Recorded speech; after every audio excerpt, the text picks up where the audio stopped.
Welcome to all. நீங்கள் நம்ம என்ன பார்க்குறோம் அப்படின்னா 10th சிபிஎஸ்சி சயின்ஸில் first chapter chemical reactions and equations lessons பார்க்கலாம். சரிங்களா? சரி, நம்ம சின்ன கிளாஸில் படிச்சிருப்போம் என்னது ஃபிசிக்கல் சேஞ்சஸ்ஸு கெமிக்கல் சேஞ்சஸ் அப்படின்ட்டு. ஃபிசிக்கல் சேஞ்சஸ் என்னது? ஒரு சப்ஸ்டன்ஸுடைய ஃபார்ம் சேஞ்ச் ஆகிறது பேர் என்னது? Physical changes. எப்படி? அதோடைய ஷேப் மாறி இருக்கலாம், சைஸ் மாறி இருக்கலாம், சரிங்களா? இல்லை அதோடைய ஸ்டேட் மாறி இருக்கலாம். இந்த மாதிரி சைஸோ ஷேப்போ ஸ்டேட்டோ மாறி இருந்துச்சு அப்படின்னா அதை ஃபிசிக்கல் சேஞ்சு அப்படின்னு சொல்லுவோம். அது ஈஸிலி ரிவர்சிபிள் ஆகும். கெமிக்கல் சேஞ்சஸ்னால் ஒரு சப்ஸ்டன்ஸு இன்னொரு சப்ஸ்டன்ஸாக நியூ ப்ராடக்டாக ஒரு சப்ஸ்டன்ஸாக க்ரியேட் ஆகும். அது கெமிக்கல் சேஞ்சஸ்ஸு. ஃபிசிக்கல் சேஞ்சஸில் பொருளுடைய ஐடென்டிட்டி மாறாது, கெமிக்கல் காம்போசிஷன் மாறாது. சொல்கிற புரிஞ்சுங்களா? இப்போ வாட்டர்னா H2O, 2H ஒரு O, அது லிக்விட் ஸ்டேட்லேருந்து கேஸ் ஸ்டேட்டாக மாறுது, இல்லை சாலிட் ஸ்டேட்டாக மாறுது, ஐஸாக மாறுது, வாட்டர் வேப்பராக மாறுதுனாலும் அங்கே என்னவாக இருக்கும்? H2Oவாக தான் இருக்கும்.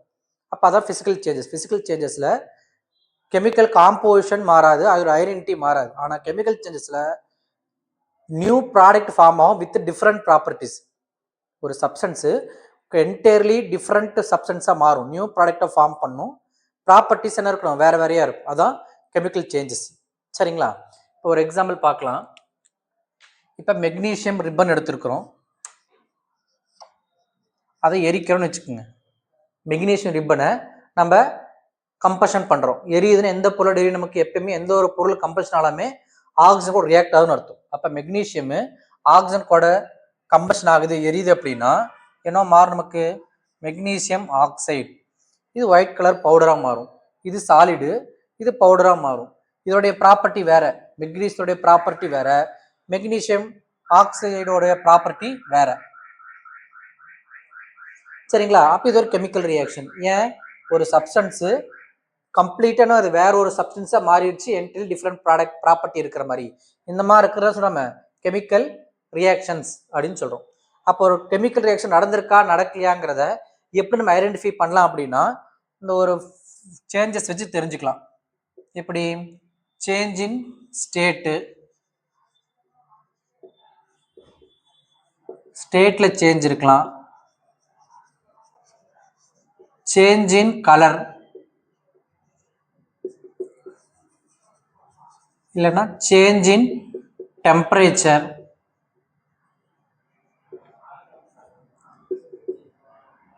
இல்லை எவல்யூஷன் ஆஃப் கேஸ்,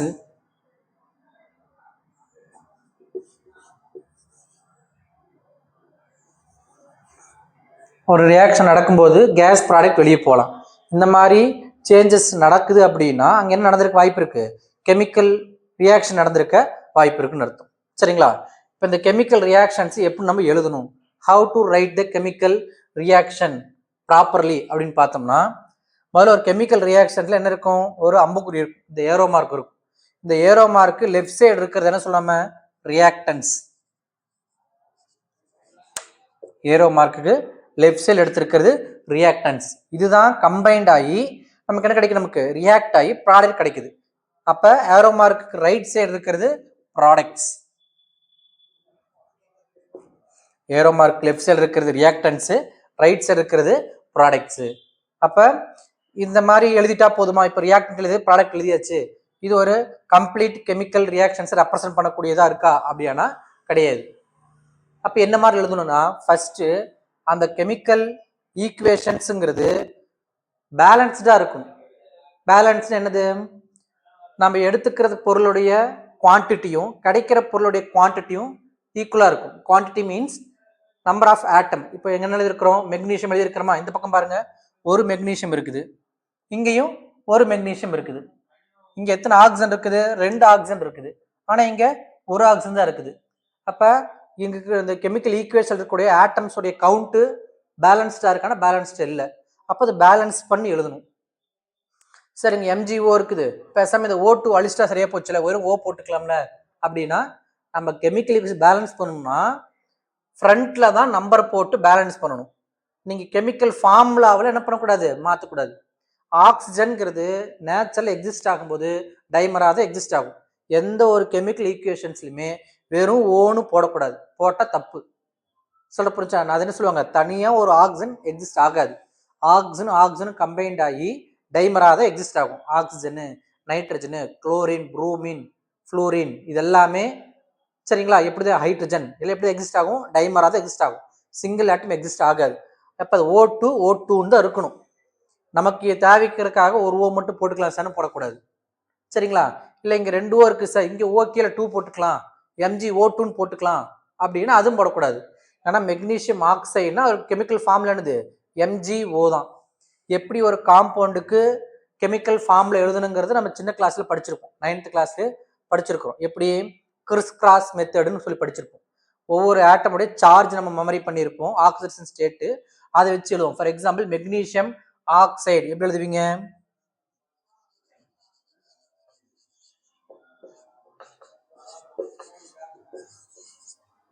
இதுக்கு ஏன் சார் MgO போடுறீங்க அப்படின்னா, மெக்னீசியம் என்ன படிச்சிருக்கணும், மெக்னீசியம் 2+ ஸ்டேட்ல இருக்கும்.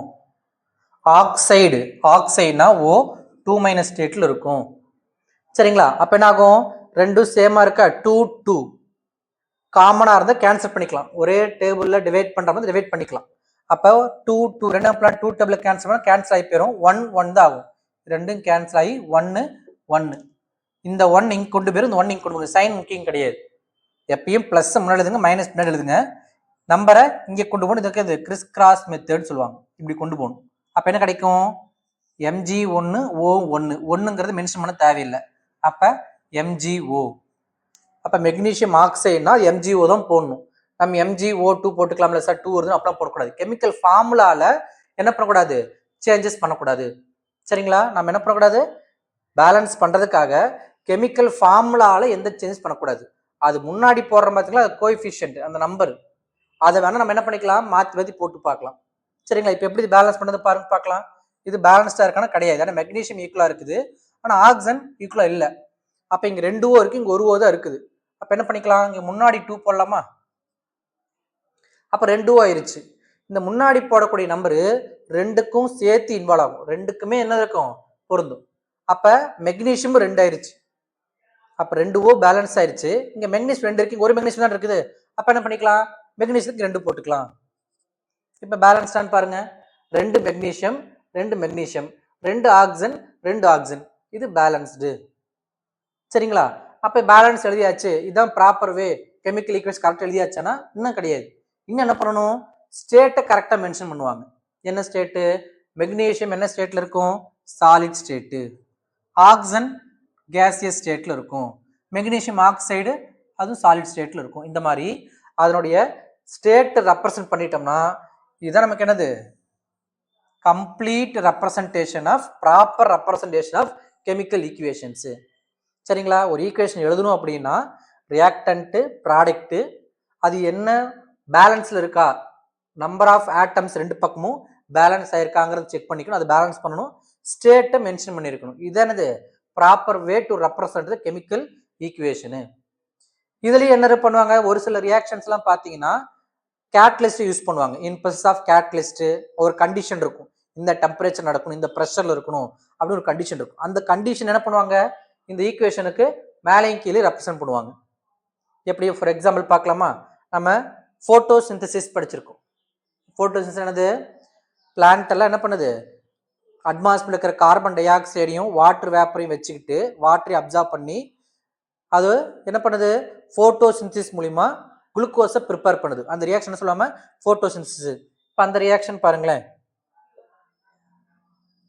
Carbon dioxide plus water என்ன ஃபார்ம் ஆகுது, glucose C6H12O6 glucose plus oxygen. இது என்னது, போட்டோசிந்தசிஸ். இப்போ இந்த ஈக்குவேஷன்ஸ்ல இது ரியாக்டன்ட், இது ப்ராடக்ட், முடிச்சாச்சா, okay. But balance second check பண்ணி பார்க்கலாம். ஒரு கார்பன் இங்க 6 கார்பன் இருக்கு, பேலன்ஸ்ட் இல்லை. இப்போ பேலன்ஸ் பண்ணலாமா, இங்க ஒரு கார்பன் இருக்கு, இங்க 6 கார்பன் இருக்கு. அப்ப இங்க 6 போட்டுக்கலாமா, 6 கார்பன் 6 கார்பன். எத்தனை ஆக்சிஜன் இருக்கு பாருங்க பார்க்கலாம், 6. இங்க என்ன இருக்கு, O2, இந்த ஓக்கு 2 இருக்குன்னா 2 ஆக்சிஜன் முன்னாடி இருக்க நம்பரை மல்டிப்ளை பண்ணிக்கணும். அப்ப எத்தனை ஆக்சிஜன் இருக்கு, இங்க 12 ஆக்சிஜன் இருக்கு. எவ்வளவு இருக்குது, இங்க 12 இருக்குது, இங்க ஒன்னு இருக்குது 13 இருக்குது. இங்க என்னதான் இருக்குது, இங்க 6 இருக்குது, இங்க 2 8 இருக்குது. சரிங்களா? சரி, ஆக்சிஜன் பண்றதுக்கு முன்னாடி ஹைட்ரஜனை பாருங்க. இங்க பாருங்க 2 ஹைட்ரஜன், இங்க 12 ஹைட்ரஜன். சரிங்களா? அப்ப என்ன பண்ணிக்கலாம், இங்க 6 போட்டோம்னா 12 ஹைட்ரஜன் ஆயிடுச்சுங்களா? இங்கேயும் 12 ஹைட்ரஜன் ஆயிடுச்சு. இப்போ ஆக்சிஜன் மட்டும்தான் இருக்குது. இப்போ ஆக்சிஜன் பாருங்களேன், எத்தனை 12 ஆக்சிஜன் 6 ஆக்சிஜன் மொத்தம் 18 டைப் வச்சு. இங்க எத்தனை இருக்கு 6, இங்க 2 8 தான் இருக்குது. சரிங்களா? அப்ப இந்த பக்கம் எத்தனை இருக்குது 12 பிளஸ் 6 18 இருக்குது. ஆனா இங்க 6 இருக்குது. இங்க தான் நம்பர் போட்டோம்னா என்ன ஆகும், இது எல்லாத்துக்கும் சேஞ்ச் ஆகும். கார்பன் சேஞ்ச் ஆகும், ஹைட்ரஜன் சேஞ்ச் ஆகும். அப்ப ஆக்சிஜனை பேலன்ஸ் பண்றதுக்காக இங்க ஆக்சிஜன் மட்டும் இருக்குதுங்களா, இதுல நம்பர் மாத்தலாம். முன்னாடி நம்பர் போட்டுக்கலாம். எப்படி, இங்க 6, இங்க 2 தான் இருக்கா, இங்க ஒரு 6 போட்டோம்னா 6 2s are 12, 12 plus 6 18. சரிங்களா? அப்ப கார்பன் பேலன்ஸ்டு, ஆக்சிஜன் பேலன்ஸ்டு, ஹைட்ரஜன் பேலன்ஸ்டா இருக்குது. அப்ப இது பேலன்ஸ்டு கெமிக்கல் ஈக்குவேஷன்.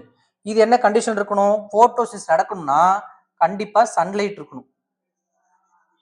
சன்லைட் மட்டும் போதாது, என்ன இருக்கணும், குளோரோஃபில் இருக்கணும். அப்ப இந்த மாதிரி ரியாக்ஷன் கண்டிஷன்ஸ் என்ன பண்ணுவாங்க, ஈக்குவேஷன்ஸ்ல மென்ஷன் பண்ணுவாங்க. ஸ்டேட் போடுங்க, கார்பன் டை ஆக்சைடு என்னது, gas, water liquid, glucose aqueous இது கேஸ்.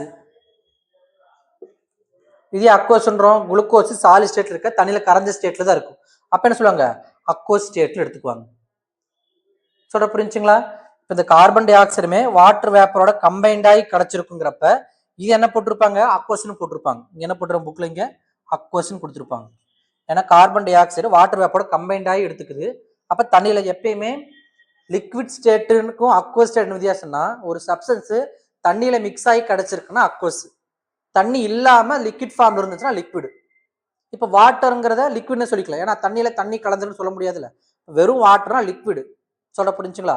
ஒரு சப்ஸ்டன்ஸ் தண்ணியோட சேர்ந்து கிடைச்சிருக்குது சொல்ல புரியுங்களா, அந்த மாதிரி கிடைச்சா என்ன சொல்லுவாங்க, அக்வஸ் சொல்லுவாங்க. அப்படி இல்லாம ஒரு சப்ஸ்டன்ஸ் லிக்விடா தான் இருக்குது, ஆனா வாட்டரோட கிடையாது, லிக்விட் ஃபார்ம்ல இருக்குன்னா என்ன போடுவாங்க, அதுக்கு எல் போடுவாங்க. சரிங்களா? அப்ப அக்வஸ் லிக்விடு, அக்வஸ் கேஸ். என்ன கண்டிஷன்ஸ், இதனது ஒரு கெமிக்கல் ஈக்குவேஷன்ஸ்க்கான கம்ப்ளீட் ஃபார்ம்ங்கிறது. சரிங்களா? சரி, இந்த பேலன்ஸ் பண்றதுக்கு இன்னும் 2 எக்ஸாம்பிள் கொடுத்துருக்காங்க, அதையும் பார்த்துடலாம்.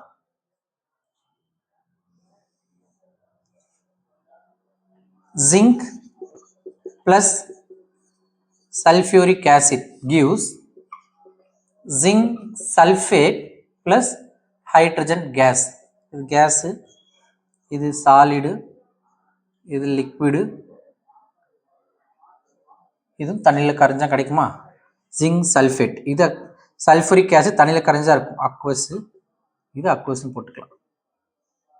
சரிங்களா? ஜிங்க் சல்ஃபூரிக் ஆசிட்ல போட்டா zinc sulphate hydrogen case evolve ஆகும். இது பேலன்ஸ்டா இருக்கான்னு பாருங்க பார்க்கலாம். ஒரு ஜிங்க், ஒரு ஜிங்க், ஒரு SO4, ஒரு SO4, 2H 2H, இது என்ன இருக்கு, பேலன்ஸா இருக்கு. அப்ப என்னது, செல்ஃப் பேலன்ஸ்டு. என்ன சொல்லுவாங்க இதை, ஒரு ஈக்குவேஷன் அது எழுதும் போதே பேலன்ஸ்டா இருந்தா என்ன சொல்லுவாங்க, இதை செல்ஃப் பேலன்ஸ்டு. இது பேலன்ஸ்டா தான் இருக்குது. சரிங்களா? இப்போ இன்னொரு ஈக்குவேஷன் பாருங்க, Fe பிளஸ் வாட்டர் வேப்பர் கோட ரியாக்ட் ஆகும்போது Fe3O4 கிடைக்குது, plus Fe3O4 hydrogen case evolve ஆகும். சரி, இப்போ இந்த ரியாக்ஷன் பாருங்க பேலன்ஸா இருக்கான்ட்டு. இது ஸ்டேட் பார்த்தீங்கன்னா Fe அயானு சாலிட் ஸ்டேட்டு, வெறும் வாட்டர் லிக்விட் ஸ்டேட்ல இது கம்பைன்டாக ஃபார்ம் ஆகாது, வாட்டர் வேப்பர் ஸ்டீம் இருக்கணும். சரிங்களா? ஹை டெம்பரேச்சர் இருக்கிற வாட்டர் ஸ்டீம், அதான் கேஸ்ன்னு போட்டிருக்கிறோம்.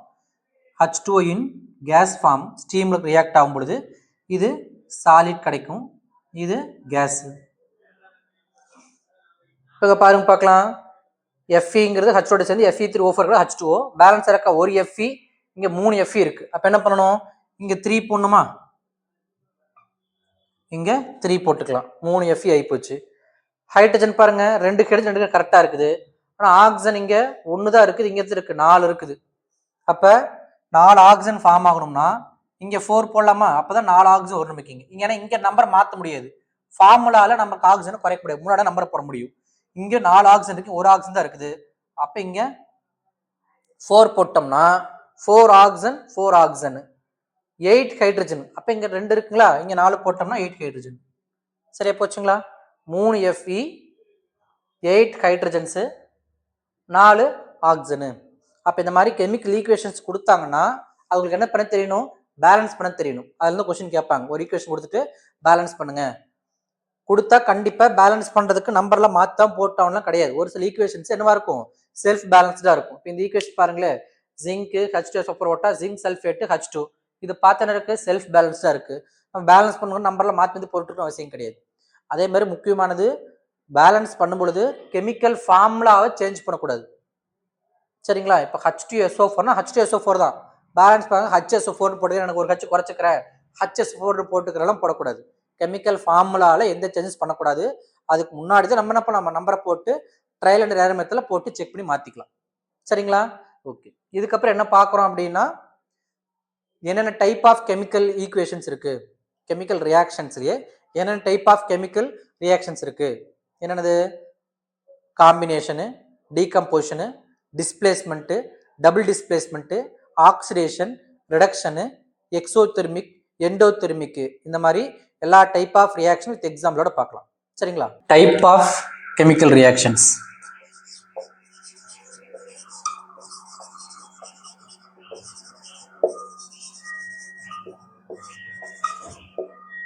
என்னென்னா, first combination,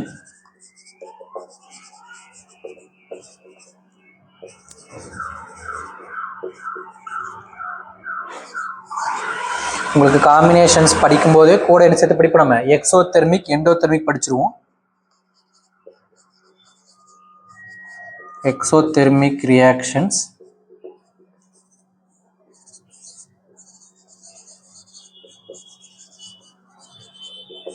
endothermic reactions,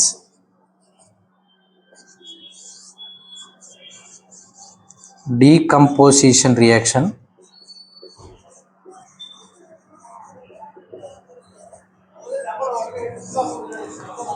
displacement reaction,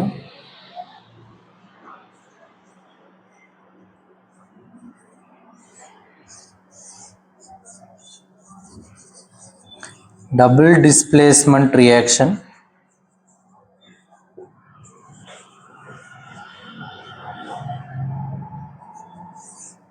oxidation,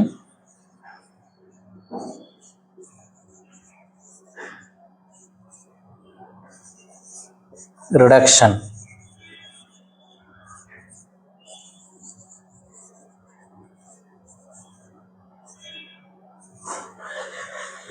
இது எல்லாமே என்னது, கெமிக்கல் ரியாக்ஷன்ஸ் உடைய டைப்ஸ்.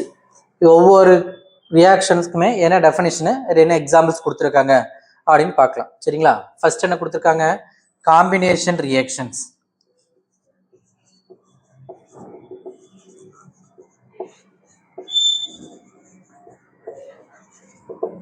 அப்படின்னு என்ன, 2 or more compound combine to form a single product. ரெண்டுக்கு மேற்பட்ட ஏதாச்சும் ஒரு காம்பவுண்டு கம்பைன்ட் ஆகி சிங்கிள் ப்ராடக்டை ப்ரொடியூஸ் பண்ணிச்சுன்னா அதை என்ன சொல்லுவாங்க, காம்பினேஷன், ஒன்னோட ஒன்று சேர்ந்துருது, அதை என்ன சொல்லுவாங்க, காம்பினேஷன் ரியாக்ஷன்ஸ். என்ன சொல்லுவோம், when 2 or more substance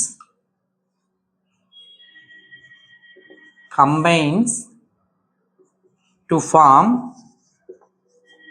a single product is known as combination reaction.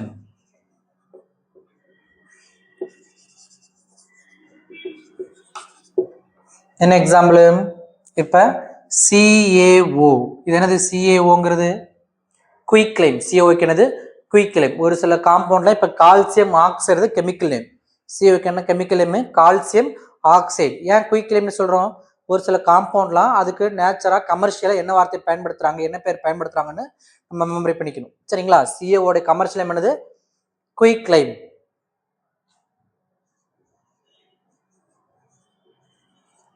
Solid ஸ்டேட்டில் இருக்குது. இது வாட்டரோட கம்பைன்ட் ஆச்சு அப்படின்னா கால்சியம் ஹைட்ராக்சைடு ஃபார்ம் ஆகும். கால்சியம் ஹைட்ராக்சைடு அக்வஸ், இது லிக்விட். அப்ப இது குயிக் லைம், இது பேர் கால்சியம் ஹைட்ராக்சைடு சொன்ன பாத்தீங்களா. வேற என்ன சொல்லாத, ஸ்லேக்டு லைம், கமர்ஷியல் லைம் என்னது, slaked lime or lime water, slaked lime இல்ல என்ன பேர் என்னது, லைம் வாட்டர் அப்படின்னு சொல்லலாம். குயிக் லைம் ஸ்லேக் லைமா மாறுது, கால்சியம் ஆக்சைடு கால்சியம் ஹைட்ராக்சைடா மாறுது. சரிங்களா, தண்ணியில கரைக்கும் போது கால்சியம் ஹைட்ராக்சைடா மாறி பிளஸ் ஹீட் எவால்வ் ஆகும். சரி, அது என்னங்கன்னா பின்னாடி படிக்கலாம், அதாவது எக்ஸோதெர்மிக்ல சேர்த்து படிச்சுக்கலாம். சரிங்களா, அப்ப ரெண்டு ப்ராடக்ட் கம்பைன்ட் ஆகி சிங்கிள் ப்ராடக்ட் கிடைக்குது. இது என்ன சொன்னோம், காம்பினேஷன் ரியாக்ஷன்ஸ். இதுல என்ன கொஸ்டின் கேட்பாங்கன்னா, நம்ம ஒயிட் வாஷ் அடிக்கிறோம் பாத்தீங்களா, வெள்ளை அடிக்கிற செவத்துக்கு, வெள்ளை அடிக்கும் போது பாத்தீங்கன்னா நீங்க அடிக்கிறது பார்த்து தெரியும், முதல்ல அடிக்கும் போது என்ன இருக்கும், ஈரமா இருக்கிற மாதிரி தான் இருக்கும். அதுக்கப்புறமேட்டு கொஞ்ச நேரம் கழிச்சு பாத்தீங்கன்னா தான் என்ன இருக்கும், நமக்கு பிரைட்டா ஒயிட்டா இருக்கும். ஏன் அது ஒயிட்டா மாறிச்சு அப்படின்னா என்ன கெமிக்கல் ரியாக்ஷன் நடந்திருக்கு அப்படின்னா, இந்த கால்சியம் ஹைட்ராக்சைடு தான் ஸ்லேக் லைம், இது சுண்ணாம்புன்னு சொல்லுவோம், தண்ணியில கரைச்சிக்குவாங்க முதல்ல. இப்போ சுண்ணாம்புங்கிறது குயிக் லைம், தண்ணியில கரைக்கும் போது என்ன மாறும், நமக்கு ஸ்லேக் லைம் மாறிடுச்சு கால்சியம் ஹைட்ராக்சைடு. அதை எடுத்து என்ன பண்றாங்க, வெள்ளை அடிக்கிறாங்க, பூசுறாங்க. அப்படி பூசும்போது தண்ணிமா இருந்தது எப்படி பிரைட்டா மாறிச்சுன்னா, இந்த கால்சியம் ஹைட்ராக்சைடு அட்மாஸ்பியர் இருக்கக்கூடிய கார்பன் டை ஆக்சைடு கூட கம்பைன்ட் ஆகி, இந்த கால்சியம் ஹைட்ராக்சைடு அட்மாஸ்பியர் இருக்கக்கூடிய கார்பன் டை ஆக்சைடு கேஸ் இருக்கு இல்லையா, அதோட கம்பைன்ட் ஆகி கால்சியம் கார்பனேட் ஃபார்ம் பண்ணும். என்ன ஃபார்ம் பண்ணும், கால்சியம் கார்பனேட்டு. இதுதான் அந்த ஒயிட் கலர்ல லஷர் ப்ராப்பர்ட்டியா இருக்குது பாத்தீங்களா, சைனிஷா இருக்குல்ல செவரு, வெள்ளை அடிச்சுக்கு அப்புறம் சைனிஷா இருக்கிறது காரணம் என்னது, இந்த கால்சியம் கார்பனேட் ஃபார்ம் ஆகிறதா. சரிங்களா, நம்ம மார்பிள் பயன்படுத்துறோம் இல்லைங்க, மார்பிள் இருக்கக்கூடிய காம்பவுண்ட் இதே கால்சியம் கார்பனேட் தான். மார்பிள் உள்ள இருக்கக்கூடிய கெமிக்கல் காம்பவுண்ட் என்னதான், கால்சியம் கார்பனேட் தான். சரியா, அப்போ ஒயிட் வாஷ் அடிக்கும் போது ஏன் நமக்கு அந்த மாதிரி லஷரா இருக்குது, பிரைட்டா இருக்குது, சரிங்களா, ஷைனிஷா இருக்குதுன்னு கேட்டாங்கன்னா, ஏன் ஷைனிஷா இருக்குது, இந்த calcium hydroxide atmosphere carbon di oxide react ஆகி கால்சியம் கார்பனேட் ஃபார்ம் பண்ணுது, கால்சியம் கார்பனேட்டு. அதை நமக்கு என்ன ப்ரொடியூஸ் பண்ணுது, நமக்கு பிளஸ் H2O.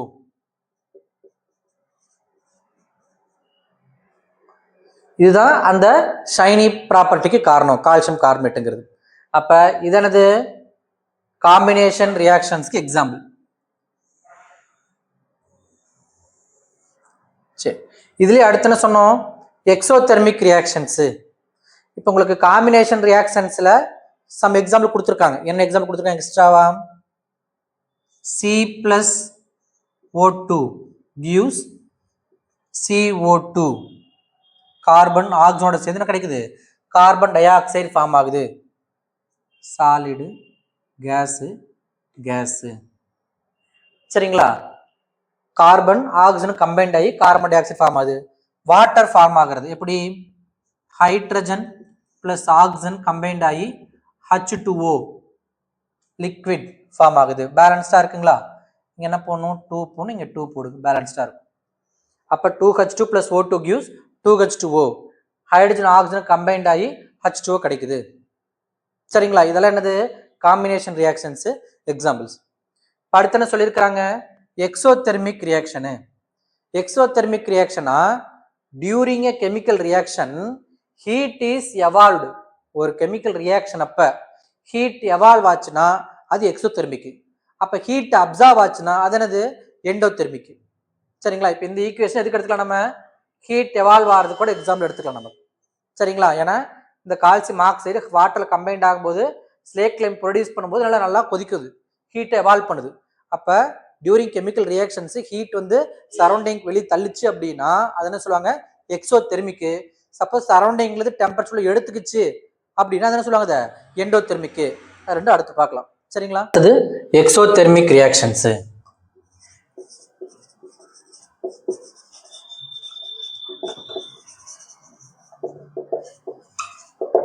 அப்ப என்னது, ஒரு கெமிக்கல் ரியாக்ஷன் நடக்கும்போது ஹீட் வந்து என்ன நமக்கு ரிலீஸ் ஆகுது, reaction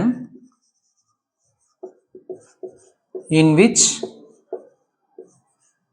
heat is released along with the formation of product.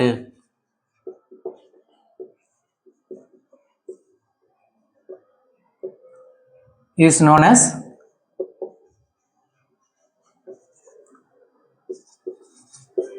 exothermic reactions.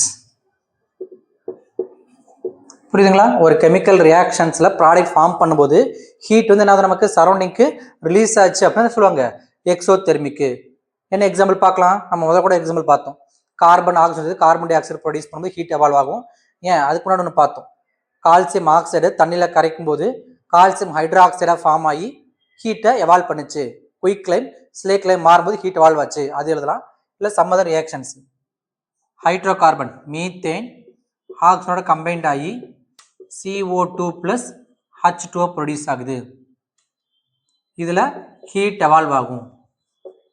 அப்போ டியூரிங் கெமிக்கல் ரியாக்ஷன் நம்ம ஹீட்டு எவால்வ் ஆகுது. நம்ம ஃபோட்டோசிந்தசிஸ் பார்த்தோம் பார்த்தீங்களா? ஃபர்ஸ்ட் ஒரு எக்ஸாம்பிள். ஃபோட்டோசிந்தசிஸ்ங்கிறது ஹீட் எனர்ஜி அப்சார்ப் பண்ணிட்டு ரியாக்ஷன் நடக்குது. அப்போ நைட்டு ட்ரீஸ் எல்லாமே பகலில் ஃபோட்டோஸ் நடக்கும். சன்லைட் இல்லாதப்ப நைட் என்ன நடக்கும்? ரெஸ்பிரேஷன் நடக்கும். அது எப்படி ரிவர்ஸ் ரியாக்ஷன். அப்போ ரெஸ்பிரேஷன் நடக்கும்போது ஹீட்டை நமக்கு எவால்வ் ஆகும். இப்போ நாமளே பாருங்களேன், டியூரிங் ரெஸ்பிரேஷனு இப்போ நீ மூக்க கை வச்சுட்டு உஃப்னு ஊதுங்களேன், நம்ம கார்பன் வெளியே தள்ளுவோம். ஹீட் எவால்வ் ஆகும், நமக்கு சூடாகும் கை. சொல்ல புரிஞ்சா? அப்போ பொதுவாகவே ரெஸ்பிரேஷன் நடக்கும்போது என்னது ஹீட் எனர்ஜி என்ன நமக்கு வெளியே போகுது. இப்போ ரெஸ்பிரேஷன் எழுதலாம். C6H12O6 குளுக்கோஸு ஆக்சிஜனோட சேர்ந்து கார்பன் டை ஆக்சைடும் வாட்டரையும் ப்ரொடியூஸ் பண்ணும். Glucose combine with oxygen to produce carbon dioxide water. பேலன்ஸ்டாக இருக்குங்களா? இல்லை. மேலே பேலன்ஸ்டாக இருக்குங்களா? ஒரு கார்பனு 4 ஹைட்ரஜனு, இங்கே 2 போட்டுக்குங்க, 2 ஆக்சிஜனு, இங்கே 2 4, அப்போ இங்கே 2 போட்டுக்குங்க. எழுதும்போதே பேலன்ஸ் பண்ணி எழுதி ப்ராக்டிஸ் பண்ணிட்டு ஈஸியாக இருக்கும். சரிங்களா? இங்கே பாருங்க 6, அப்போ இங்கே 6 போடுங்க. இங்கே ஹைட்ரஜன் பாருங்க 12, அப்போ இங்கே 6 போடணும். 6 கார்பனு 18 ஆக்சிஜனுங்களா? அப்போ இங்கே என்ன பண்ணும்? 12 6 18, இங்கே 6 போட்டுக்கலாம். சரி, இது பேலன்ஸ்டாக இருக்குது. இந்த ரியாக்ஷன் நடக்கும்போது ஏன்னா நமக்கு ஹீட் எவால்வ் ஆகும். சரிங்களா? அப்போ டியூரிங் ஏ கெமிக்கல் ரியாக்ஷன் ஹீட் ரிலீஸ் ஆச்சுன்னா சொல்லுவாங்க எக்ஸோதெர்மிக்கு. அடுத்தது எண்டோதெர்மிக். இதுக்கு எப்படி ஆப்போசிட்டா?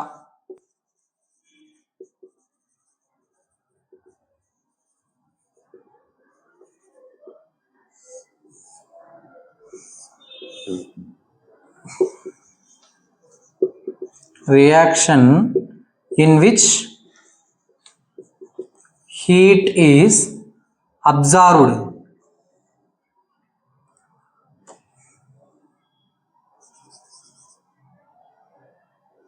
along with the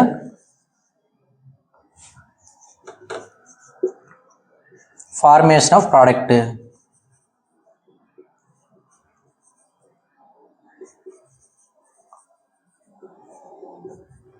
is known as endothermic reaction.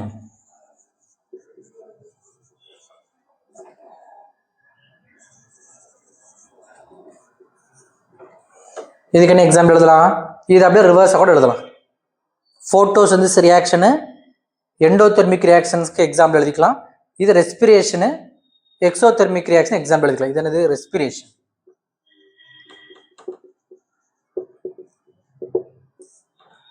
இதே ஃபோட்டோசிந்தசிஸ் ரியாக்ஷன் பார்த்தீங்கன்னா இது அப்படியே ரிவர்ஸ் எழுதி கூட பண்ணலாம், எண்டோதெர்மிக் ரியாக்ஷன் எழுதிக்கலாம். சரிங்களா? இல்லைன்னா வேற என்ன பண்ணலாம்? இந்த கால்சியம் கார்பனேட் ஹீட் பண்ணோம் அப்படின்னா கால்சியம் ஆக்சைடாகவும் வாட்டராகவும் கம்பைன்ட் ஆகும், பிரிஞ்சு போயிடும். கால்சியம் கார்பனேட்டை ஹீட் பண்ணும்பொழுது கால்சியம் ஆக்சைடாகவும் வாட்டரும் நமக்கு என்னது பிரிஞ்சு போகுது. அப்போ என்னது? இந்த ரியாக்ஷனில் ஹீட் என்ன பண்ணிக்குது? அப்சர்வ் பண்ணிக்குது. ஹீட் என்ன பண்ணியிருக்குது? அப்சர்வ் பண்ணிருக்கு. பேலன்ஸ்டாக இருக்குங்களா? Calcium carbonate CaO + CO2 sorry CaO + CO2 gas, இது சாலிடு CaO CO2 பேலன்ஸ்டாக இருக்கு. சரிங்களா? இது என்னது? டியூரிங் கெமிக்கல் ரியாக்ஷன் ஹீட் என்ன பண்ணிருக்கு? சரௌண்டிங் உள்ள எடுத்துருச்சு, ஹீட் பண்ணியிருக்கிறோம். அப்போ என்ன இருக்குது? இது எண்டோதெர்மிக் ரியாக்ஷன்ஸ்க்கு எக்ஸாம்பிள் எழுதிக்கலாம். சரிங்களா?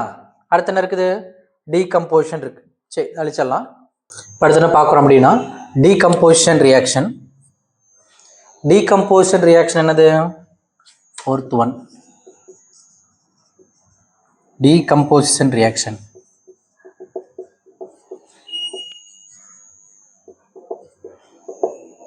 ஒரு ரியாக்ஷன்ல சிங்கிள் ரியாக்டன்ட் பிரேக் டவுன் ஆகி நிறைய 2 or more சிம்பிளர் ப்ராடக்டை கொடுத்துச்சுன்னா அதை என்ன சொல்லுவாங்க? அதை டீகம்போசிஷன் ரியாக்ஷன் என்ன சொல்லுவாங்க?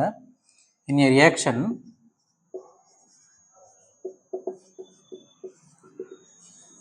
single reactant breakdown, single reactant breakdown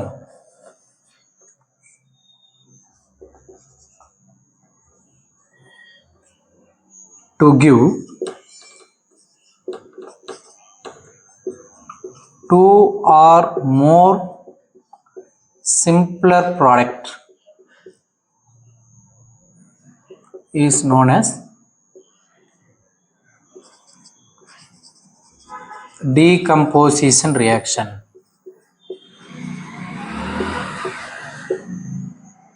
அப்போ ஒரு சிங்கிள் ப்ராடக்ட்டு பிரேக் டவுன் ஆகி 2 or more சிம்பிளர் ப்ராடக்ட் மாறணும்னா அதுக்கு என்ன பண்ணணும்? ஒரு எனர்ஜி கொடுக்கணும். சரிங்களா? நம்ம எண்டோதெர்மிக் ரியாக்ஷன் அதான் பார்த்தோம். எண்டோதெர்மிக் என்ன பார்த்தோம்? சவரோட எனர்ஜி எடுத்துக்கிச்சுன்னா அது எண்டோதெர்மிக். அப்போ டீகம்போசிஷன் ரியாக்ஷன் எல்லாமே எதில் வந்து நமக்கு எண்டோதெர்மிக் ரியாக்ஷன் சொல்லலாம். நம்ம எந்த ஃபார்ம் ஆஃப்ல எனர்ஜி கொடுக்குறோமோ அதை பொறுத்து இந்த டீகம்போசிஷன் ரியாக்ஷனை 3ஆக பிரிக்கிறாங்க. நம்ம ஹீட்டாக கொடுத்தோம்னா தெர்மல் டீகம்போசிஷன், கரண்ட்டு எலக்ட்ரிசிட்டியை பாஸ் பண்ணோம்னா எலக்ட்ரிக்கல் டீகம்போசிஷன், லைட் எனர்ஜியை பாஸ் பண்ணோம்னா ஃபோட்டோலிட்டிக் டீகம்போசிஷன் அப்படின்னு 3ஆக பிரிக்கிறாங்க. சரிங்களா? எதை பொறுத்து நம்ம டீகம்போஸ் பண்ணுறதுக்கு தேவையான எனர்ஜியை எந்த ஃபார்மில் கொடுக்குமோ depending on the form of energy used is divided into 3 types.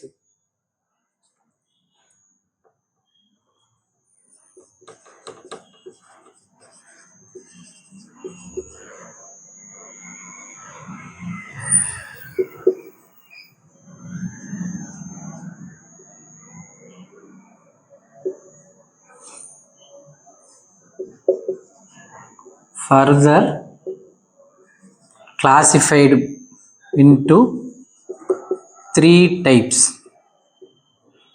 என்னென்ன? thermal decomposition,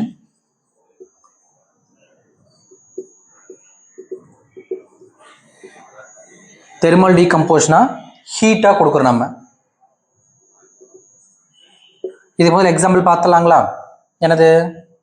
நம்ம முதல்ல நம்ம எண்டோதெர்மிக் ரியாக்ஷனுக்கும் எக்ஸாம்பிள் எழுதணும். அது எழுதிக்கலாம். CaCO3 ஹீட் பண்ணோம் அப்படின்னா CaOவாகவும் CO2ஆகவும் மாறும். பேலன்ஸாக இருக்குங்களா? இது சாலிடு, இதுவும் சாலிடு, இது கேஸு. சரிங்களா?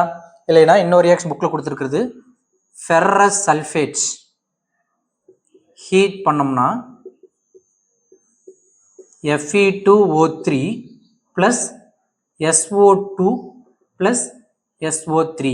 இதுவும் கேஸு, இதுவும் கேஸு, இது சாலிடு, சாலிடு. சரிங்களா? இதில் பார்த்தோம்னா எனக்கு FeSO4ங்களா, இங்கே 2 போட்டுக்கலாம். சாரி, இங்கே 2 Fe இருக்குது, இங்கே 2 போடுங்க, கரெக்டாக இருக்கும். 2 Fe ஆகி போச்சு. 2S 2S 5 8 ஆகுது. சரியாக போயிடுச்சு. சரிங்களா?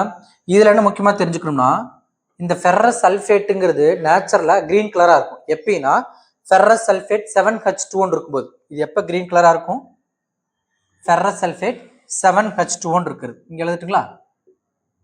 Ferrous sulphate 7H2O. Some salt எல்லாம் பார்த்தீங்கன்னா ஃபார்ம் ஆகும்போது சம் வாட்டரோட அப்சர்வ் ஆகி ஃபார்ம் ஆயிருக்கும். அது வந்து சொல்லுவாங்க வாட்டர் ஆஃப் கிறிஸ்டலைசேஷன் சொல்லுவாங்க. சரிங்களா? Sodium carbonate 10H2O, gypsum CaSO4 2H2O சொல்ல புரிச்சுங்களா? அந்த மாதிரி சில காம்பவுண்ட்லாம் ஃபார்ம் ஆகும்போது சம் வாட்டரோட அப்சர்வ் ஆகி ஃபார்ம் ஆயிருக்கும். இந்த ஃபெரஸ் சல்ஃபேட் கிறிஸ்டல் ஃபார்ம்ல இருக்கும்பொழுது 7H2O இருக்கும். இது கிரீன் கலராக இருக்கும். இதை ஹீட் பண்ணும்போது முதல்ல வாட்டர் வேப்பர் வெளியே போய் ஆன்ஹைட்ரஸாக மாறும். அப்போ கலர்லெஸ்ஸாக ஆகும். இதை ஹீட் பண்ணீங்கன்னா என்ன மாறு? FeSO4 மட்டும் மாறும். இது எப்படி இருக்கும்? கலர்லெஸ்ஸாக இருக்கும். ஆன்ஹைட்ரஸ் ஃபெரஸ் சல்ஃபேட் கலர்லெஸ்ஸாக இருக்கும். அதை நம்ம இன்னும் ஹீட் பண்ணும்பொழுது என்ன மாறும்? நமக்கு Fe2O3SO2SO3 ஃபெர்ரிக் ஆக்சைடு. இது என்னது? Red brown colour. இது என்ன கலர் நமக்கு? ரெட் ப்ரௌன் கலரா இருக்கும். சரிங்களா? நம்ம எடுத்துக்கிற ஸ்டார்டிங்ல எடுத்துக்கிற ஃபெர்ரஸ் சல்ஃபேட் 7H2 வந்து கிரீன் கலரா இருக்கும். அதை ஹீட் பண்ணும்போது ஃபார்ம் ஆகிற ஃபெர்ரிக் ஆக்சைடு என்ன நமக்கு ரெட் ப்ரௌன் கலரா இருக்கும். சரிங்களா? இது என்னது? ஒரு தெர்மல் டீகம்போசிஷனா ஹீட்டை நம்ம எனர்ஜியா கொடுக்குறோம். நம்ம இன்னொன்று கொடுத்துருக்கோம், என்னது? Let nitrate BpNO3 twice. இதை ஹீட் பண்ணீங்க அப்படின்னா BpO plus NO2 plus O2. இதை பேலன்ஸ் பண்ணலாமா? இங்க என்ன இருக்கு? BpO NO2 இங்க 4 போட்டு செக் பண்ணி பாருங்க. 2 BP 2 BP 2 4 N 4 N O check பண்ணி பாருங்க. 2 3 6 2 12 O இருக்குது. இங்க 2 10 12 சரியா போச்சு. சரிங்களா? இது உங்களுக்கு இதுல என்னன்னா முக்கியமாக தெரிஞ்சுக்கணும்னா, இந்த ரியாக்ஷன் நடக்கும்போது வெளியே ஒரு NO2 கேஸ் இருக்கு பார்த்தீங்களா? இது என்ன கலரா இருக்கும்? ப்ரௌன் கலரா இருக்கும். Brown gas. எதுக்கு இதெல்லாம் கலரை மென்ஷன் பண்றேன்னா, உங்களுக்கு கொஸ்டின் கேட்கும்போது அப்ளிகேஷன் மட்டும் கேட்பாங்க. ஒரு கெமிக்கல் ரியாக்ஷன் நடக்கும்போது ப்ரௌன் கேஸ் எவால்வ் ஆச்சு, அப்போ என்ன கேஸ் தெரிஞ்சிருக்கும் உங்களுக்கு சொல்றதுக்கு. அப்போ ப்ரௌன் கலர் கேஸ் எவால்வ் ஆகுது, அது nitrogen di oxide NO2 case. சரிங்களா? இதெல்லாம் என்னது? Thermal decomposition. டீகம்போசன் ஆயிருக்குது. இப்போ ஒரு ப்ராடக்ட் பிரேக் டவுன் ஆகி 2 or more ப்ராடக்டை உடஞ்சு போயிருக்குது by the application of heat. இது நம்ம என்ன பண்றோம்? எலக்ட்ராலிசிஸ் கரண்ட்டை பாஸ் பண்றோம்னு வச்சுக்கோங்களேன். ஃபார் எக்ஸாம்பிள் வாட்டர்ல கரண்ட்டை பாஸ் பண்றோம்.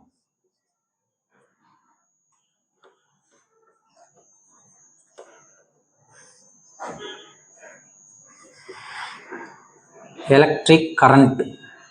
அப்ப என்ன நமக்கு 2H2 plus O2 ரெண்டுமே கேஸா மாறும் லிக்விட்ல. அப்ப இதுல எந்த ஃபார்ம்ல ஹீட் கொடுத்துருக்கோம், எனர்ஜி கொடுத்துருக்கிறோம்? Electric current. இது என்ன சொல்லுவாங்க? இதை எலக்ட்ரிக்கல் டீகம்போசிஷன். இது தெர்மல் டீகம்போசிஷன். 7 என்னது? Electrical decomposition. நீங்க ஹெட்டிங் எழுதல, நீங்க எழுதிக்கலாம், மேல எழுதிக்கலாமா? Electrical decomposition.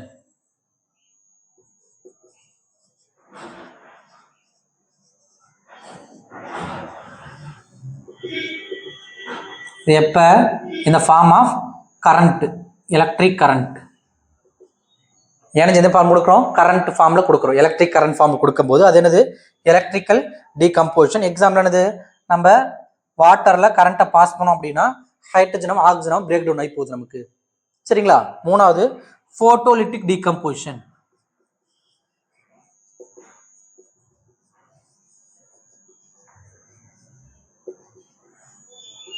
அப்ப என்னது? எனர்ஜி இந்த ஃபார்ம் ஆஃப் லைட்டா கொடுக்குறோம். சன்லைட் வச்சு நம்ம என்ன பண்றோம்? எனர்ஜி ஃபார் எக்ஸாம்பிளா silver chloride AgCl2 sorry AgCl. Silver chloride என்னது? Ag plus Cl minus. அப்போ ஒவ்வொன்று தான் இருக்கும். AgCl சில்வர் குளோரைடை சன்லைட் பாஸ் பண்ணோம்னா Ag ஆகும் குளோரின் கேஸ் ஆகும் மாறும். பேலன்ஸ் பண்ண இங்க 2 போகணும், இங்க 2 போகணும். இது சாலிடு, இதுவும் சாலிடு, அது கேஸ். சரிங்களா? AgCl இருந்தாலும் சரி, AgBr அதே மாதிரி தான். Silver halide 2AgBr. சன்லைட் படும் பொழுது Ag 2Ag plus Cl2 case. சரிங்களா? இப்போ இந்த ரெண்டு ரியாக்ஷன்லுமே பார்த்தீங்கன்னா ஒரு சாலிடு என்ன மாறி இருக்கு, நமக்கு ரெண்டு பொருள் பிரேக் டவுன் இருக்குது. அப்போ டீகம்போஷனு என்ன அப்ளை பண்ணுறோம்? லைட் அப்ளை பண்ணுறோம். சரிங்களா? இதாவது இந்த சில்வர் குளோரைடுங்கிறது பார்த்தீங்கன்னா ஒயிட் கலராக இருக்கும். நம்ம சன்லைட் படுற மாதிரி வச்சோம்னாவே என்ன நமக்கு இது கிரே கலராக மாறிடும். ஏன் கிரே கலராக மாறுது அப்படின்னா சன்லைட்ல பட்டு குளோரின் கேஸ் வெளியே போயிடுது, சில்வர் மட்டும் இருக்கும், அதான் கிரே கலராக இருக்குது. இந்த ரியாக்ஷன்ஸ் எங்கே பயன்படுத்துகிறாங்க அப்படின்னா பிளாக் அண்ட் ஒயிட் ஃபோட்டோகிராஃபி இருக்குது பார்த்தீங்களா? அந்த பிளாக் அண்ட் ஒயிட் ஃபோட்டோகிராஃபியில் இந்த சில்வர் ஹாலைடுங்கிறது சில்வரா டீகம்போஸ் ஆகுது பார்த்தீங்களா? இந்த ரியாக்ஷன் அங்கே அப்ளை ஆகுது. சரிங்களா? இதெல்லாம் தெரிஞ்சுக்கணும். உங்களுக்கு 2 மார்க் 1 மார்க்கில் கொஸ்டின் கேட்கும்போது அது தெரிஞ்சுக்கணும். சரிங்களா? அப்போ டீகம்போஷன் ஒரு single reactant by the application of energy it divided break down into 2 or more simpler product, அதான் டீகம்போஷனு. அது எந்த ஃபார்ம்ல எனர்ஜி கொடுக்குறங்கிறத பொறுத்து 3 டைப்பா பிரிக்கிறாங்க. ஹீட் ஃபார்ம்ல கொடுத்தோம்னா தெர்மல் டீகம்போசிஷன், எலக்ட்ரிக்கல் ஃபார்ம்ல கொடுத்தோம்னா அது என்னது எலக்ட்ராலிசிஸ் ஆர் என்ன சொல்லுவாங்க இதை எலக்ட்ரிக்கல் டீகம்போசிஷன். இல்ல நம்ம லைட் ஃபார்ம்ல கொடுக்கணும்னா என்னது போட்டோலிட்டிக் டீகம்போசிஷன். இது எலக்ட்ரோலிட்டிக் டீகம்போசிஷன், போட்டோலிட்டிக் டீகம்போசிஷன். எலக்ட்ரிக்கல்னு சொல்றோம் என்ன சொல்லாம இதை எலக்ட்ரோலிட்டிக் டீகம்போசிஷன் போடலாம். சரிங்களா? அதுக்கு ஒரு எக்ஸாம்பிள் பார்த்துக்குங்க. கலர் சேஞ்சஸ் முக்கியம். ஏன்னா உங்களுக்கு கொஸ்டின் கேட்கும்போது கலர் மென்ஷன் பண்ணி கேட்பாங்க. என்ன கலர் ஆகும், என்ன கலராக சேஞ்ச் ஆகும்லாம் கேட்பாங்க. கலர் நல்லா நோட் பண்ணிக்கோங்க. சரிங்களா? அடுத்து என்ன பார்க்குறோம்? டிஸ்பிளேஸ்மெண்ட் பார்க்கலாம். சரிங்களா? டிஸ்பிளேஸ்மெண்ட் ரியாக்ஷன் எத்தனாவது? 5th one.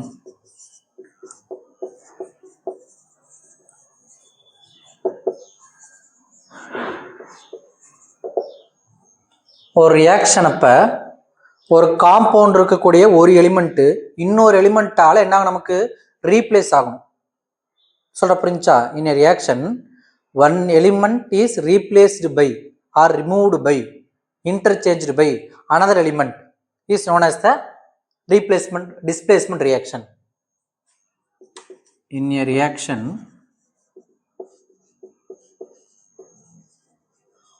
one element is replaced by another element is known as displacement reaction.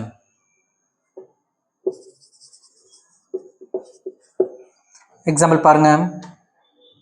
இப்போ iron plus copper sulfate gives iron sulfate plus copper, solid, aqueous, solid. இந்த ரியாக்ஷன்ல பாருங்க, இங்க காப்பர் சல்ஃபேட்டா இருக்குது, இங்க அயன் இருக்குது. சரிங்களா? அயன் காப்பர் சல்ஃபேட் ரியாக்ட் ஆச்சு அப்படின்னா இந்த காப்பர் சல்ஃபேட் இருக்கிற காப்பரை அயன் என்ன பண்ணிடுது? ரீப்ளேஸ் பண்ணிடுது. அப்போ FeSO4 ஆயிடுது, காப்பர் வெளியே போயிடுது. இப்போ எந்த மெட்டல் வேணா இந்த மாதிரி ரீப்ளேஸ் பண்ணிருமா சார்?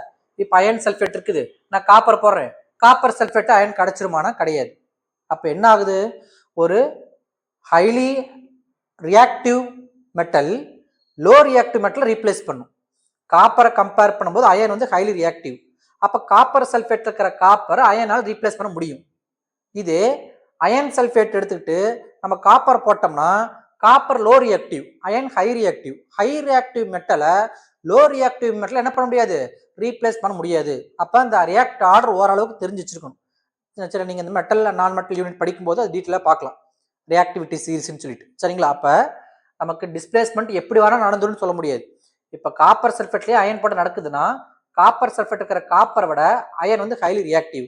அப்போ high reactive metal low reactive மெட்டலை ரீப்ளேஸ் பண்ணுது. அதான சொல்கிறாங்க இதை டிஸ்பிளேஸ்மெண்ட் ரியாக்ஷன். சரிங்களா?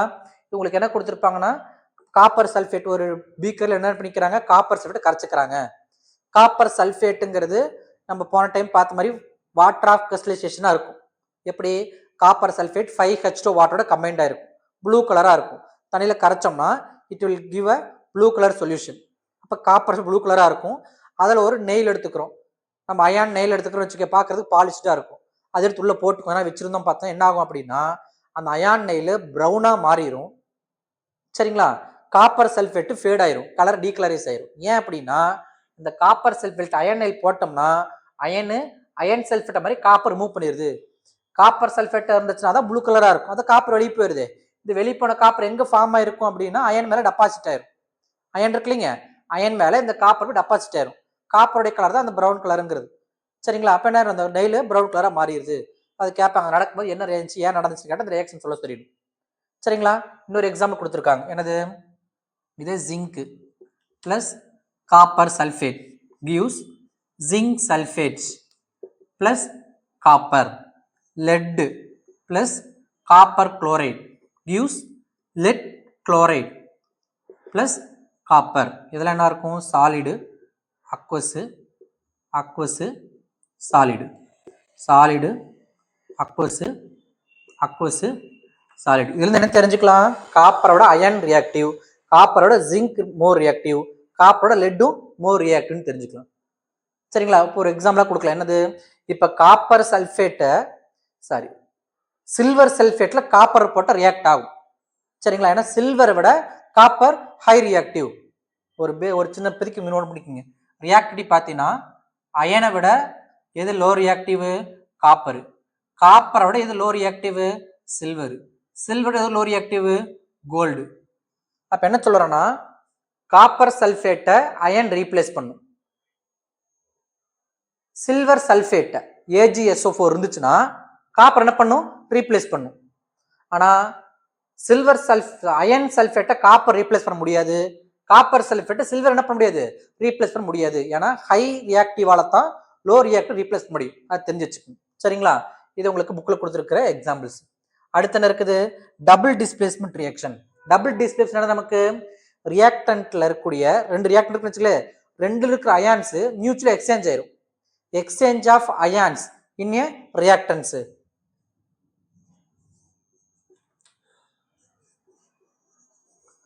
Double displacement reaction.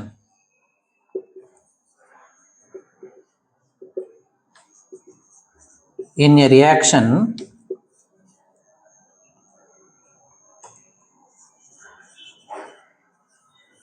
exchange of ions between the reactants is known as double displacement reaction.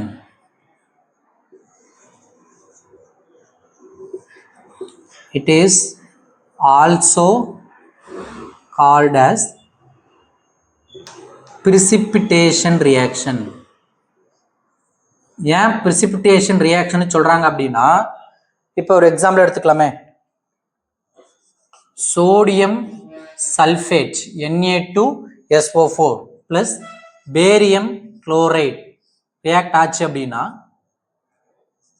Sodium chloride barium sulphate form ஆகும். பேலன்ஸ்டாக இருக்கா? இங்கே 2 போடணும். இதுவும் அக்வஸு அக்வஸு அக்வஸு அக்வஸு. இது மட்டும் சாலிடு. இப்போ என்ன சொல்லுது? டபுள் டிஸ்பிளேஸ்மெண்ட்னா ரியாக்டன்ட்ல எக்ஸ்சேஞ்ச் ஆஃப் அயான்ஸ் ஏற்படும். இது ரெண்டுமே ரியாக்டன்ட். இதோடைய சல்ஃபேட் இங்கே போயிடுச்சு, இதோடைய குளோரைட் இங்கே வந்துருச்சு. இன்னும் சிம்பிளாக சொல்லப்போனா இந்த சோடியம் குளோரைடா மாறிடுச்சு, இந்த பேரியம் சல்ஃபேட்டா ஃபார்ம் ஆயிடுச்சு. அந்த மாதிரி மியூச்சுவல் எக்ஸ்சேஞ்ச் ஆஃப் அயான்ஸ் ஏற்படும் பொழுது ஒன் ஆஃப் த காம்பவுண்டு பிரிசிபிடேட்டா ஃபார்ம் ஆயிடும். நியூட்ரலைஸ் என்ன நமக்கு பிரிசிபிடேட்டா ஃபார்ம் ஆகும். பொதுவாக எந்த ஒரு டீகம்போஷன் எந்த ஒரு டபுள் டிஸ்பிளேஸ்மெண்ட் ரியாக்ஷன் நடந்தாலுமே கிடைக்கிற ப்ராடக்ட்ல ஒன் ஆஃப் த ப்ராடக்ட் பிரிசிபிடேட்டா ஃபார்ம் ஆகும். அதனால என்ன சொல்றாங்க? இது பேரு பிரிசிபிடேஷன் ரியாக்ஷன் சொல்றாங்க. ஏன் இது பிரிசிபிடேஷன் சொல்றாங்க? During a double displacement reaction, one of the product will be formed as a precipitate. Hence, it is called as a precipitation reaction. இப்போ இந்த ரியாக்ஷனை பொறுத்த வரைக்கும் பேரியம் சல்ஃபேட் பிரிசிபிடேட்டா ஃபார்ம் ஆகும், ஒயிட் பிரிசிபிடேட்டா ஃபார்ம் ஆகும். அதனால என்ன பண்றாம சாலிட்லி மென்ஷன் பண்ணியிருக்கிறோம். சரிங்களா? இதானது டபுள் டிஸ்பிளேஸ்மெண்ட் ரியாக்ஷன். அடுத்தது ஆக்சிடேஷன் ரிடக்ஷன் பார்க்கலாம். ஆக்சிடேஷன் ரியாக்ஷனும் ரிடக்ஷன் ரியாக்ஷன் பத்தி பார்க்குறோம். சரிங்களா? எத்தனாவது? 7வது. ஆக்சுவலாக ஆக்சிடேஷன் ரிடக்ஷன் ரெண்டையும் சேர்த்து ஒன்றாவே பார்த்தலாம். இது ரெண்டையும் சேர்த்து என்ன பண்ணுவோம்? ஏன்னா ஒரு ரியாக்ஷன் நடக்கும்போது ஒரு காம்பவுண்ட் ஆக்சிடைஸ் ஆச்சுன்னா இன்னொரு காம்பவுண்ட் ரிடக்ஷன் ஆகும். ரெண்டையும் ஒன்றா பார்த்தலாம். 7, 8 ரெண்டையும் ஒன்றா பார்த்தலாம். என்னது? Oxidation reduction.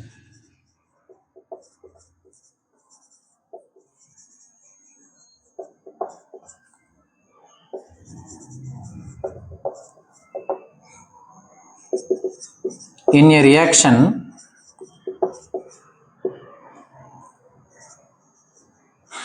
oxygen is added or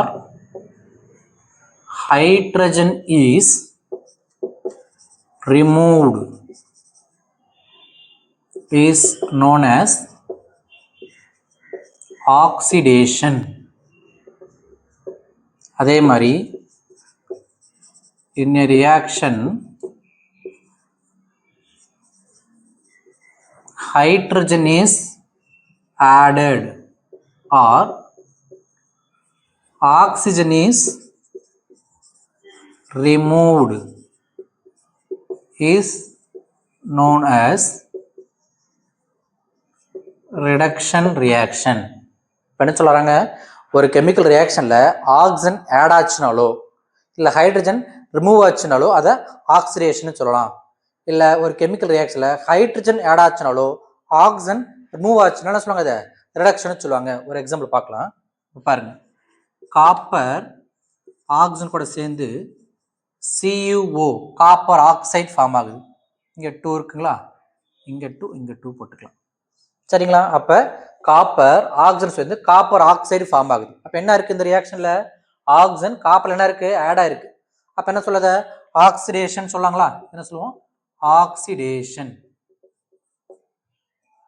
சரிங்களா? இதே இந்த காப்பர் ஆக்சைடோட ஹைட்ரஜன் ஆட் பண்ணோம்னா காப்பர் தனியாக போய் வாட்டர் மாலிகுல் ஃபார்ம் ஆகும்.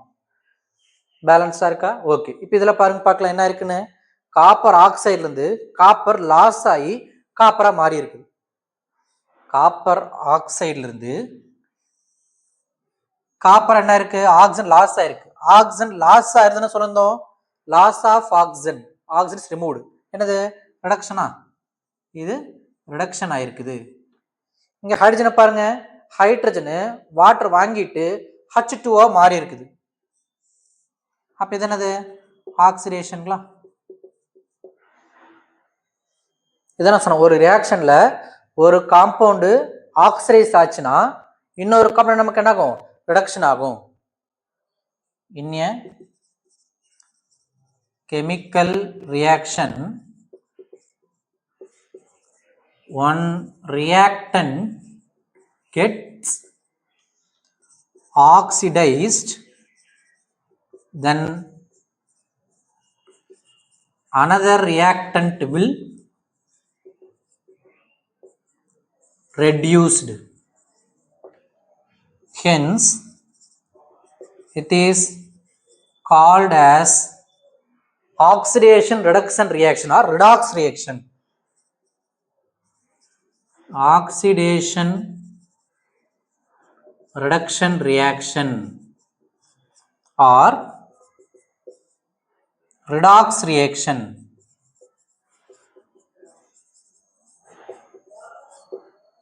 சரிங்களா? ஏன் ரிடாக்ஷன் சொல்றாங்க, during chemical reaction one of the reactant reduction ஆச்சுன்னா அனதர் ரியாக்டன்ட் நமக்கு ஆக்சிடைஸ் ஆகும். ஆனால் சொல்றாங்க இதை ரிடாக்ஸ் ரியாக்ஷன் சொல்றாங்க. கிளியருங்களா? உங்களுக்கு சம்மதர் எக்ஸாம்பிள் கொடுத்துருக்காங்க. என்னது, ஜிங்க் ஆக்சைடு கார்பனோட சேர்ந்துச்சு அப்படின்னா ஜிங்காவும் கார்பன் மோனாக்சைடாகவும் மாறும். சரிங்களா? இன்னொரு எக்ஸாம்பிள் கொடுத்துருக்காங்க, MnO2 HCl கூட ரியாக்ட் ஆச்சு அப்படின்னா MnCl2 plus O2 gives plus H2O. இதில் என்ன இருக்குது, அதே மாதிரி ஒரு ரியாக்ஷனை கொடுத்துட்டு எது ஆக்சிடைஸ் ஆயிருக்கு எது ரிடக்ஷன் ஆயிருக்குன்னு கேட்பாங்க. ஆக்சிடைசிங் ஏஜென்ட் ரெடியூசிங் ஏஜென்ட்னு கேட்பாங்க. அதனால ஏஜென்ட் அப்படின்னா இங்க பாருங்களேன், இந்த ரியாக்ஷன் எடுங்க, Z1O ஆக்சிஜனை கொடுத்துட்டு Z மாறி இருக்குது. அப்ப Z என்ன இருக்கு, நமக்கு ரிடக்ஷன் ஆயிருக்குங்களா? Z என்ன இருக்கு நமக்கு, இந்த ரியாக்ஷன்ல என்ன இருக்கு, Z1O Z மாறி இருக்கு, ஆக்சிஜன் லாஸ் பண்ணிருக்கு, அப்ப ரிடக்ஷன் ஆயிருக்கு. அப்ப Z10O ரெடியூஸ்டு. கரெக்டுங்களா? ஏன்னா Z10 ஆக்சிஜன் லாஸ் பண்ணிருக்குது, அப்ப ரிடக்ஷன் ஆயிருக்கு. அப்ப Z10 ரெடியூஸ்டு.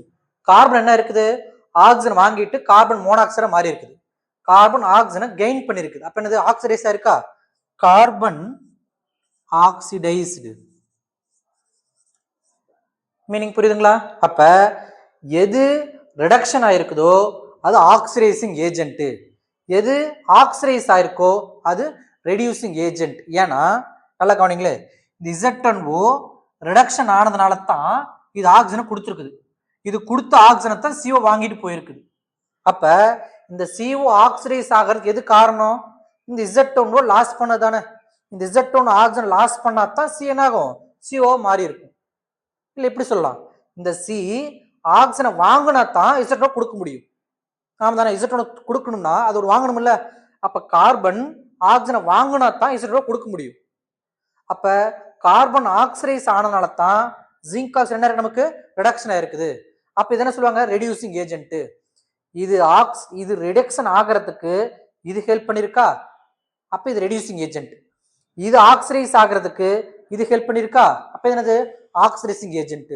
சொல்ற புரிஞ்சா? சிம்பிளா சொல்ல போனா எது ரெடியூஸ் ஆயிருக்குதோ அது என்னது ஆக்சிடைசிங் ஏஜென்ட்.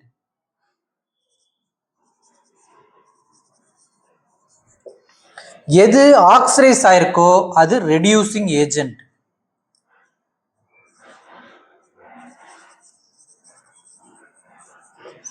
ஒரு ஈக்குவேஷன் கொடுத்துட்டு கேட்பாங்க எது ஆக்சிடைஸ் ஆயிருக்கு, எது ரிடக்ஷன் ஆயிருக்குது, எது ஆக்சிடைசிங் ஏஜென்ட், எது ரெடியூசிங் ஏஜென்ட் கேட்பாங்க. சரிங்களா? அப்ப எதுல எப்படி இதுல சொல்லுங்க பார்க்கலாம். MnO2 MnCl2 மாறி இருக்குது. அப்ப MnO2 ஆக்சிஜன் லாஸ் பண்ணிருக்குது. அப்ப இது என்ன இருக்குது ரிடக்ஷன் ஆயிருக்குது, ஆக்சிஜன் லாஸ் பண்ணிருக்கு. அப்ப இது ரிடக்ஷன் ஆயிருக்குதுன்னா இது என்னது ஆக்சிடைசிங் ஏஜென்ட். இங்க என்ன இருக்கு ஹைட்ரஜனு ஆக்சிஜன் வாங்கிட்டு H2O மாறி இருக்குது. அப்ப இந்த HCl என்ன இருக்குது ஆக்சிடைஸ் ஆயிருக்குது. அப்ப என்ன சொல்லாதாம ரெடியூசிங் ஏஜென்ட். ரிடக்ஷன் ஆயிருக்கிறது ஆக்சிடைசிங் ஏஜென்ட், ஆக்சிடைஸ் ஆயிருக்கிறது ரெடியூசிங் ஏஜென்ட். அப்ப இந்த ஈக்குவேஷன்ல எது ஆக்சிடைஸ் ஆயிருக்குது எது ரிடக்ஷன் ஆகி முதல்ல கண்டுபிடிங்க. அதை கண்டுபிடிச்சிட்டீங்கன்னா எது ஆக்சிடைஸ் ஆயிருக்கோ அது ரெடியூசிங் ஏஜென்ட், எது ரிடக்ஷன் ஆயிருக்கோ அது என்னது ஆக்சிஜன் ஏஜென்ட் சொல்லிடலாம். சரிங்களா? இதோட டைப் ஆஃப் கெமிக்கல் ரியாக்ஷன்ஸ் முடிஞ்சிருச்சு. இதுக்கு என்ன கொடுத்துருக்காங்க உங்களுக்கு கரோஷன்ஸ் பத்தியும் ரான்சிட்டி பத்தியும் கொடுத்துருக்காங்க. அது என்னன்னு பார்க்கலாம். இப்போ என்ன பார்க்குறோம் அப்படின்னா கரோஷன் என்ன ரான்சிட்டி என்ன பார்க்குறோம். Corrosion and rancidity. கரோஷன் என்ன அப்படின்னா நம்ம டே டு லைஃப்ல பார்த்துருப்போம். இப்போ ஒரு அயான் இருக்குன்னு வச்சுக்கோங்களேன், ஒரு இரும்பு துண்டு இருக்குது, இரும்பு மெட்டீரியல் இருக்குன்னு வச்சுக்கோங்க. அது வெளியே தூக்கி போட்டோம் அப்படின்னா முதல்ல பாலிஷ்டாக தான் இருக்கும். அதுக்கப்புறம் கொஞ்சம் நாள் கழிச்சு பார்த்தேன்னா நமக்கு மேலே ப்ரௌன் கலரில் மேலே சப்ஸ்டன்ஸ் ஒட்டி இருக்கும். அது ஏன் அப்படின்னா அது அட்மாஸ்பியர் இருக்கக்கூடிய கார்பன் டை ஆக்சைடு, வாட்டர் வேப்பரு, சரிங்களா, அந்த மாதிரி அட்மாஸ்பியர் மெட்டீரியல் கூட ரியாக்ட் ஆகி என்ன மாறுது அயன் ஆக்சைடாக மாறுது. சரிங்களா? அதை என்ன சொல்லுவோம் ரஸ்ட் ஃபார்ம் ஆச்சுன்னு சொல்லுவோம் நம்ம. சரிங்களா? அது என்னது ஆக்சிடேஷன். அப்போ ஆக்சிடேஷன் டெஃபினேஷன் சொல்றாங்கன்னா a metal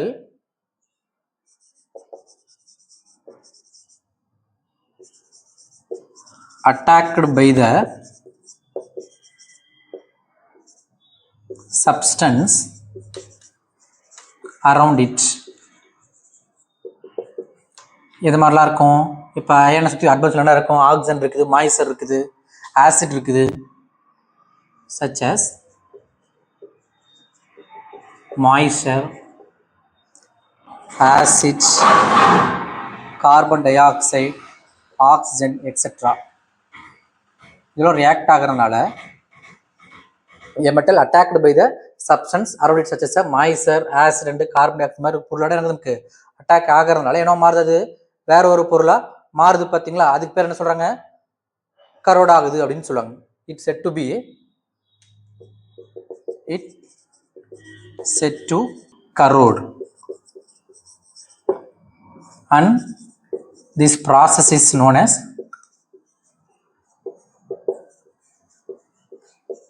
corrosion. அப்ப ஒரு மெட்டலு அட்மாஸ்பியர் சுத்தி இருக்கக்கூடிய பொருளோட ரியாக்ட் ஆகி வேற ஒரு பொருளா மாறுது. பார்த்தீங்களா? அதை என்ன சொல்றாங்க கரோஷன். அது அன்வான்ட் மெட்டீரியல், அன்வான்ட் ப்ராசஸ். இது முக்கியம்.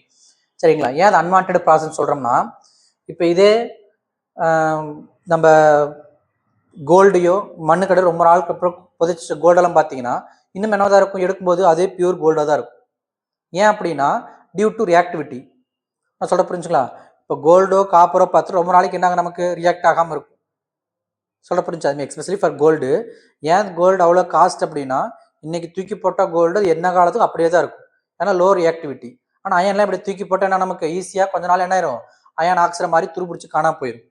சரிங்களா? அப்போ அந்த ரியாக்டிவிட்டி தான் அதுக்கு காரணம். புரியுதுங்களா?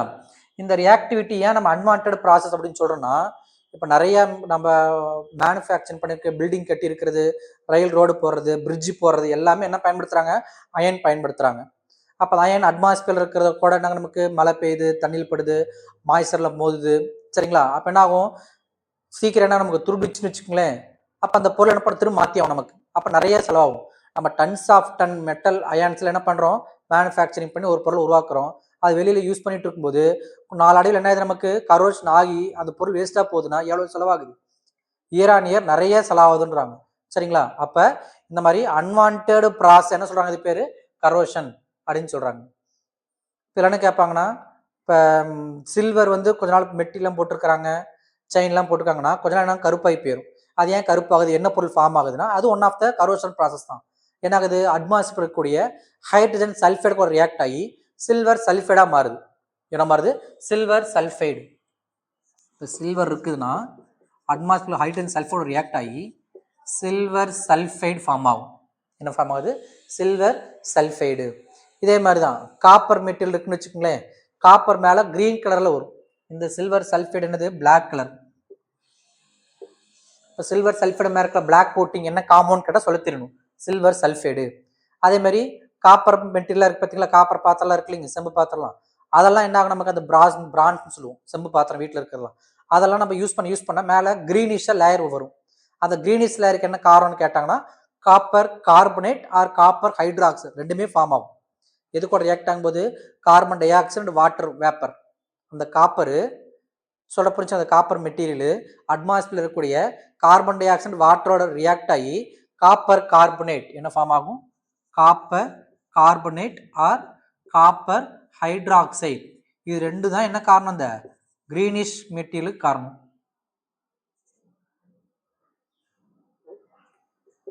கிரீனிஷ் மெட்டீரியலுக்கு என்ன காரணம்? கிரீனிஷ் கலர் காரணம் இந்த copper carbonate and copper hydroxide. சரிங்களா? இது நமக்கு என்னது? கரோஷன் அப்படிங்கிறது. அப்போ ரான்சிடிட்டின்னு என்ன அப்படின்னா, நம்ம சாப்பிட்ற சாப்பாடு இருக்கு இல்லைங்க, ஆயில் ஃபேட் மெட்டீரியல்லாம் ஆக்சிடைஸ் ஆகும் பொழுது என்ன ஆயிரும்? கெட்டு போயிடுது பார்த்தீங்களா, அதான் ரான்சிட் ஆயிடுதுன்னு சொல்கிறது. கெட்டு போகிறது, கெட்டு போச்சுன்னா டேஸ்ட் மாறிடும், ஸ்மெல் மாறிடும். அப்போ நம்ம சாப்பிட்ற பொருள் ஆக்சிடைஸ் ஆகிறதுக்கு பேர் என்னது? ரான்சிடிட்டி. மெட்டல்ஸ் ஆக்சிடைஸ் ஆகிறது பேர் கரோஷன். அவ்வளோ வித்தியாசம். சரிங்களா? மெட்டல்ஸ் அட்மாஸ்பியர் இருக்கிற பொருளோட ரியாக்ட் ஆகி காம்பவுண்டாக மாறுது பார்த்தீங்களா, அது என்ன சொல்கிறாங்க? கரோஷன் சொல்கிறாங்க. நம்ம சாப்பிட்ற பயாலஜிக்கல் மெட்டீரியல் ஆக்சிடைஸ் ஆச்சுன்னா அது என்ன சொல்கிறாங்க? ரான்சிடிட்டின்னு சொல்கிறாங்க. இது ரான்சிடிட்டி சொல்லுவாங்க. The oil and fats are oxidised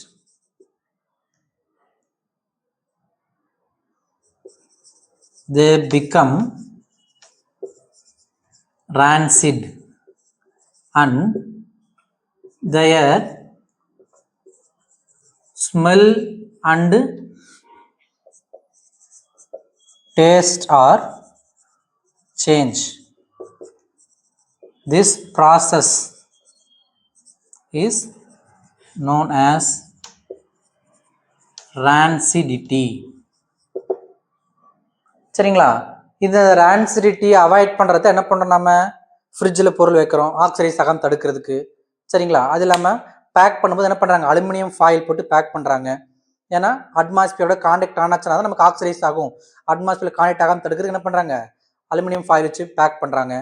ஏன்னா நம்ம சிப்ஸ் எல்லாம் இருக்குது பார்த்தீங்களா, சிப்ஸ் பேக்கெட்லாம் பண்ண உள்ள அளவு கேஸ் இருக்கு இல்லைங்க, அது என்ன கேஸ்னா நைட்ரஜன் கேஸ் போடுவாங்க. அதெல்லாம் ஆன்டி ஆக்சிடென்ட்டாக பயன்படும். ஒரு பொருள் ஆக்சிடைஸ் ஆகாமல் தடுக்கிறதுக்கு என்ன பண்ணுறாங்க? நிறையா ஆன்டி ஆக்சிடென்ட்லாம் பயன்படுத்துகிறாங்க. சரிங்களா? அந்த ஆன்டி ஆக்சிடென்ட்லாம் நம்ம கன்சியூம் பண்ணணும், நமக்கு பாதிப்பு ஏற்படுது. அதனால தான் கடையில் இருக்கிற பொருளை வாங்கி சாப்பிடாதீங்கன்றாங்க. சரிங்களா? அந்த சிப்ஸ் பாக்கெட்டுக்குள்ளே நடச்சி வச்சிருக்கிற காற்று என்ன ஏர்னு கேட்டாங்கன்னா நைட்ரஜன் கேஸ் பயன்படுத்துறாங்க. என்ன gas? Nitrogen gas, to avoid oxidation. ஏன்னா ஆக்சிடைஸ் ஆச்சுன்னா அந்த பொருள் என்ன மாதிரி நமக்கு கெட்டு போகும், ஸ்மெல் மாறி போயிடும், டேஸ்ட் மாறி போயிடும். அதுக்கு என்ன பண்ணுறாங்க? ஆன்டி ஆக்சிடென்ட்டாக பயன்படுத்துகிறாங்க. சரிங்களா? அப்போ ரான்சிடிட்டிங்கிறது என்னன்னா, நம்ம சாப்பிட்ற பொருள் பயாலஜிக்கல் பொருள் ஆக்சிடைஸ் ஆகிறதுக்கு பேர் ரான்சிடிட்டி, மெட்டல் ஆக்சிடைஸ் ஆகிறதுக்கு பேர் கரோஷன். சரிங்களா? இதோட கெமிக்கல் ரியாக்ஷன் ஈக்குவேஷன்ஸ் லெசன் முடியுது. புரியுதுங்களா? நம்ம சேனலை சப்ஸ்கிரைப் பண்ணாமல் இருந்தால் சப்ஸ்கிரைப் பண்ணிக்கோங்க. வீடியோஸ் பிடிச்சிருந்துச்சு உங்கள் ஃப்ரெண்ட்ஸ்க்கு ஷேர் பண்ணுங்கள். உங்களுக்கு ஏதாவது டவுட் இருந்துச்சுன்னா கமெண்ட் பாட்டில் மென்ஷன் பண்ணுங்கள். தேங்க்ஸ் ஃபார் யுவர் வாட்சிங்.